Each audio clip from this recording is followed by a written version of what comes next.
Hello, my name is TSHIDI Madia from EWN's Politics Desk.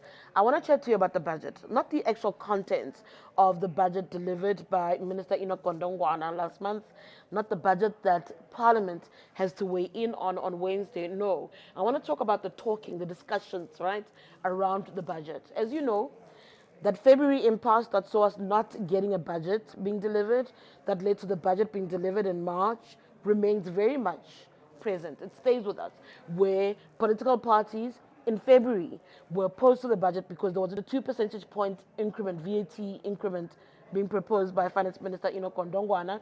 He went, he did his homework, he revised it, coming back with 0.5 percentage points.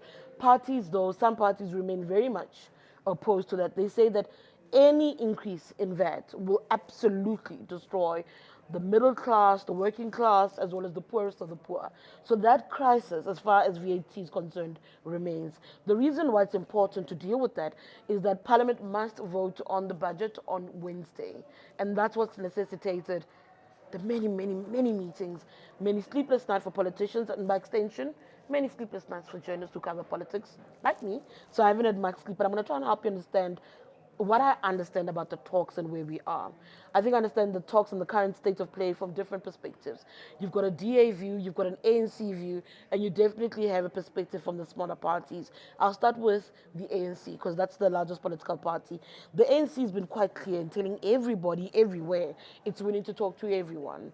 And that's kind of what I've seen. They've had meetings with everyone. In some cases, they've gone back to have even more meetings. So they're in the period of talks about talks about talks. My suggestion, my assumption, or suspicion rather, is that this will go down to the wire, that a final agreement will be locked in at the very end.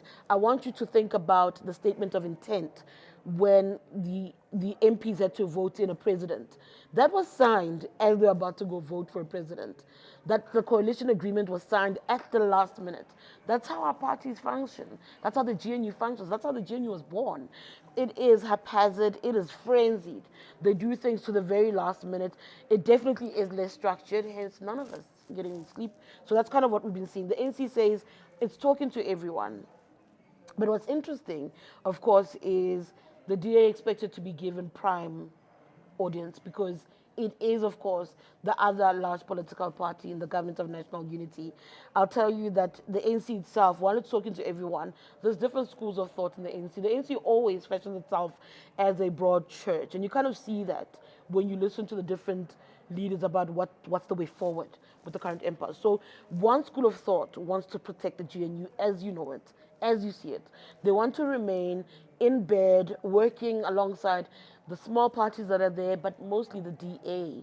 They recognize that the DA has the numbers, over 80 seats in parliament, and ultimately this is a numbers game. In order to get your budget passed, or anything passed, you need the numbers. You need 50 plus 1. And so it will be easy to appease the DA and make sure that you retain and keep them happy, and at least you know you've got support. So there's a school of thought in the ANC that says, let's take care of the DA. But you also have another school of thought, which is the most interesting for me in the ANC, that engineered the GNU. Some of them are part of those who engineered this GNU, who are now saying, actually, no. Continuing with the DA will be to our detriment as a political organization. They are now arguing that the DA's demands, and I'll run you through some of them, I've got them. The DA's demands, they say, are setting the foundation for a battleground. They say it shows that the DA is not interested in the budget, but is interested in unseating the ANC. Remember, these are not friends. These are parties that are diametrically opposed, working together, forced to work together because of how you and I voted in 2024. So the school of thought in the ANC says that it's easier to get off the train now, the GNU train with the DA now, rather than to wait. That it would be much more difficult and harder. That's easier to cut your losses and to walk away. That trying to protect the budget and protect the GNU under the current conditions, making sure it passes, is actually postponing the inevitable. So those are the schools of thoughts that I've picked up on in the ANC. But ultimately, there's a lot of attention on the president. Some in the ANC are frustrated. They feel that the president has birthed multiple lobby groups that are trying to fish and figure out what the way forward is, and that there are clashes, but there actually is a formal structure that the ANC has for these negotiations. But also the DA is also looking to the president, mind you. I'm not delving into what the DA wants.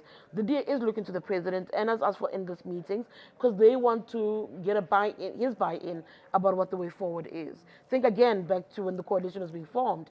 There was a lot of back and forth, and what brought the DA some sort of comfort was engaging with the head of state, Cyril Ramaphosa.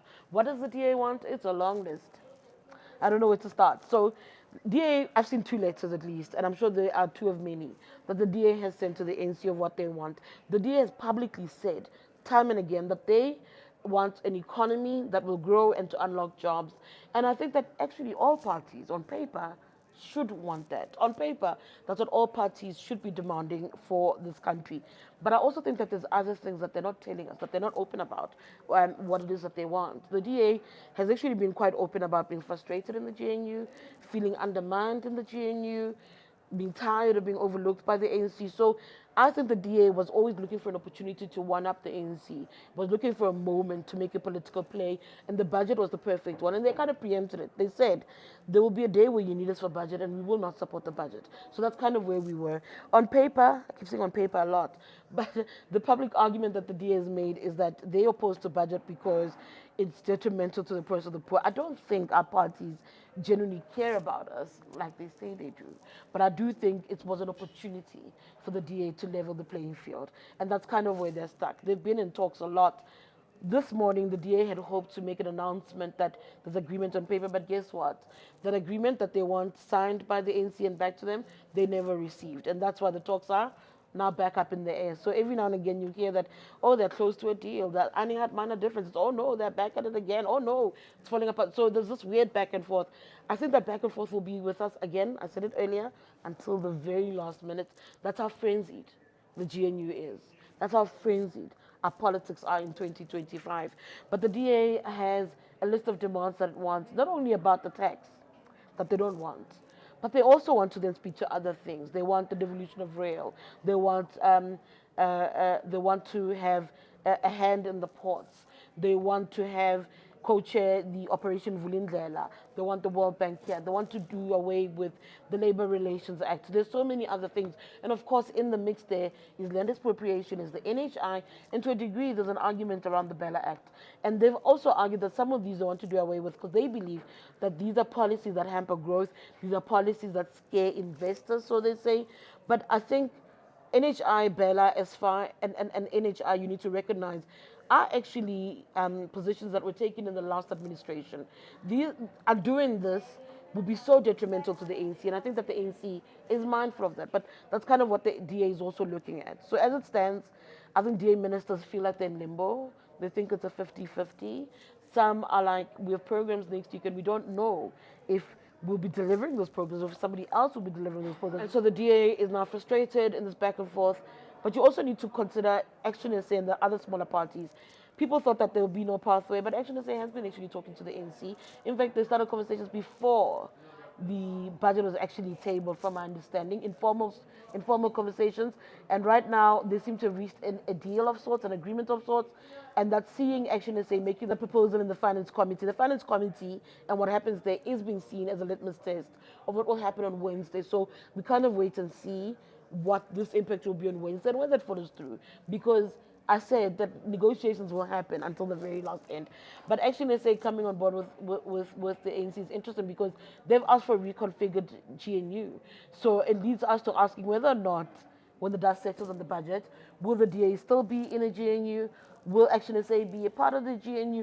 Will BALSA, because it's also been having meetings with the ANC, be also represented in the GNU? So that is something that remains to be seen. But I want you to recognize that it's a possibility that the GNU could be completely different with smaller parties having representation if the DA walks away from a GNU.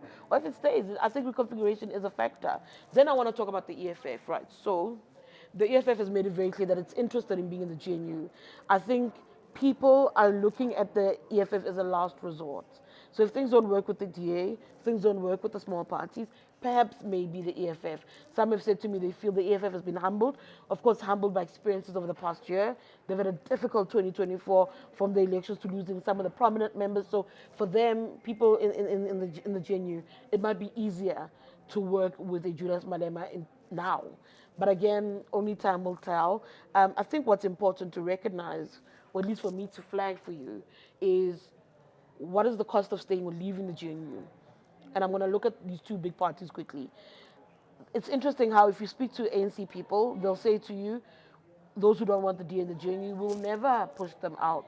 We want them to be fed up and go on their own. But if you speak to the DA, they'll say to you, we will never leave of our own accord. We want them to push us out. So there's this weird tussle that's happening. And part of it is because they are opponents ultimately. They're political opponents. So there's contestation to worry about. I think both parties are worrying about 2026 and 2027 and should be. So on the ANC side, you've got an NGC, a National General Council. It's a midterm review. The ANC leadership that goes to an NGC council cannot afford to go having cowered to the DA's demands. So that's top of mind for the ANC. It has to be that they've lost so much support over the years that they cannot afford to lose confidence even within their organization, let alone what happens when you go to vote in 2027. I don't think elections are in 2026. I'm being very deliberate. We voted quite late in 2021. That leads me to believe that the elections will not be in 2026, but will kick into the following year. So the ANC has to also be mindful of 2027 as far as elections are concerned. And it's a party that's been on a downward trajectory. So it needs to attempt to arrest that. And I think part of that would be trying to keep the DA out because the DA, being in a JNU, suddenly has a national footprint. That's what government gives you. So the wonderment of incumbency that the ANC has always enjoyed is not being enjoyed by the D, and that's a threat to the ANC. So there is concern around that. The ANC also has to think about the markets. It also has to think about stability. What does it mean to walk away from the DA in the GNU? How do the markets respond when you are trying to grow the economy, bring about jobs, when you're trying to spark something? You need to worry a little bit about that. They need to worry about 2027, their own politics, of course, where they have an elective conference. Whoever wants to lead will be judged on what role they played in this time. So Ramaphosa's tenure is coming to an end. They all know that. Many hands, oh my God, it's overwhelming. Many hands are up there in the ANC for presidency, but whoever wants to lead will be held to some sort of standard or held on account of whatever happens with the GNU. To the DA now. The DA actually has a Congress in 2026. John Steenhuisen is possibly going to be up for re-election in 2026. So the question will be, if they win, this political play works out, what sort of John Steenhuisen is presented before Congress? I imagine he'll be on cloud 20, 2000. You get what I mean? Not be on cloud 9. He will go in with full confidence if this play succeeds. And if it doesn't, what's if John Steenhuisen goes there? Does he even then have the ability to ask to be re-elected if this is if they fumble this moment?